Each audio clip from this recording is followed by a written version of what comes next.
Perfecter Podcast, episode 229, Lamar, Robotica Destructiva. Well, Joe, we combine Tron, space, women, and a popka. This was shot in a popka. So in our neck of the woods. it's in our neck of the woods, and we came across this on Tubi, and of course we were captured by the art.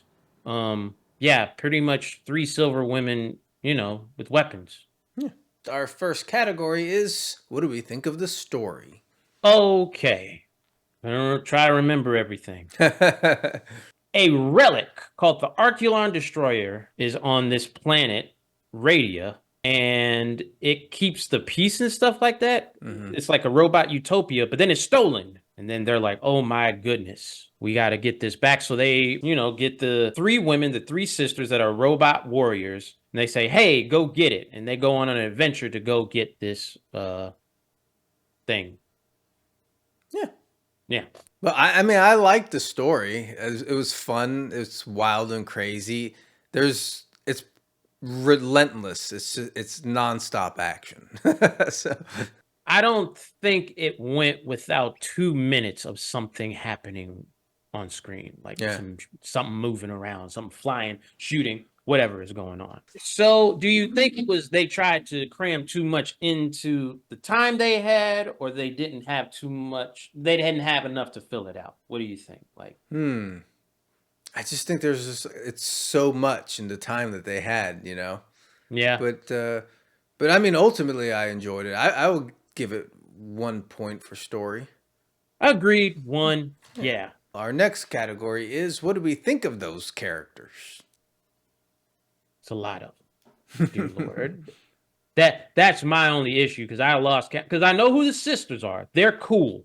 But then you have Otto, Trog, Max, Strobo, Ursula, Andromeda, Ohana, Krogar, Omega Raw, Brute Talbot, who is played by Lloyd Kaufman. Yep. Lloyd makes that cameo.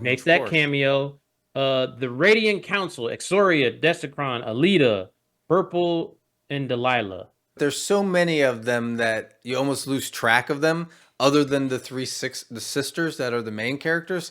So many characters, so much action, you kind of lose track. You took the words out of my mouth. You know how I feel about too many characters. Yeah, I lost count, but like I said, the sisters are cool. I like their personalities and stuff like that, and the performers were very good. So they were. Well, what are you giving it? I gotta give it a half a point. I lost track. I agree. It's Our next category, however, Lamar, is the costumes.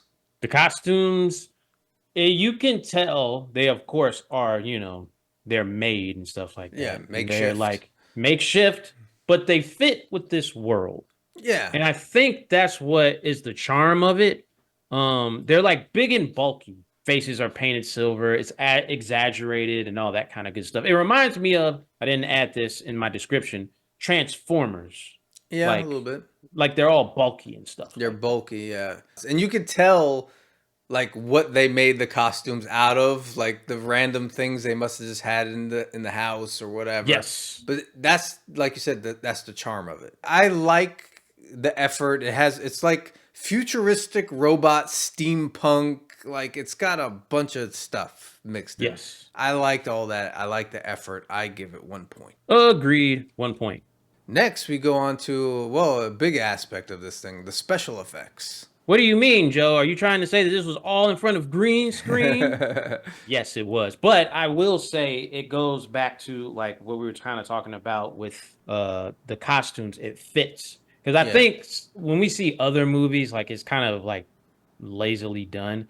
This had like big sets and stuff like that. And they're going in space. They're going on ships. And it's like a cartoon. Right. But a good cartoon. Exactly. Yeah. Mm-hmm. Just like we're just going all in on this concept of making it really cartoony and all that. So it's acceptable for this. And that's part of the charm of it as well. They had like cool weapons. They had cool lasers and everything like that. They even played around with like, the animations of the actual characters as well when they were jumping around. Yep, the face and all that kind of stuff. it works well for this. Like, this is very specific, this movie. Exactly. Yes. Yeah, I give it 1 point for effects. Agreed. Last category, Lamar, is now this movie is a part of a bigger universe. The killer robots, you had killer robots and the cosmic potato, you had killer robots crash and burn, and now this movie. So, do we want to see more? Another installment in the franchise? What do we think? I would like to see previous installments, and if they have it in them, I would like to see where it goes next. Okay. Yes. Well, one thing I could say is where this movie got it right, Lamar, is there was time travel in it. It was time travel. It was crazy, but Yeah, yeah, they yeah. used time travel. They did. They sure did. And that makes me happy, and that makes me want to see more movies. So, That's fair, I guess. so what are you rating it for franchise? I'm giving it a 1. Yeah, I agree. Well, Lamar, we've tallied the score, and this movie gets a 4.5 out of 5. It has its own unique style. It does? It looks like, they know how to do green screen, and the costumes add to it. Yeah. It's one of those things where it's not like something generic. You can tell, like you said, this makeshift stuff, so it gives it more personality. Yeah. Yeah. And as far as I know, the guy that's basically responsible for almost every aspect of this movie is Sam Gaffin. Like, as far as I know, he does a good majority of this stuff like out of his garage or basement or something. Mm-hmm. So it is just like a really creative idea, and it's done really well for what it's supposed to be. So yeah, good. Does that wrap it up then, Lamar? It does. All right. Robotica Destructiva. Peace. Deuces. We'll keep on going.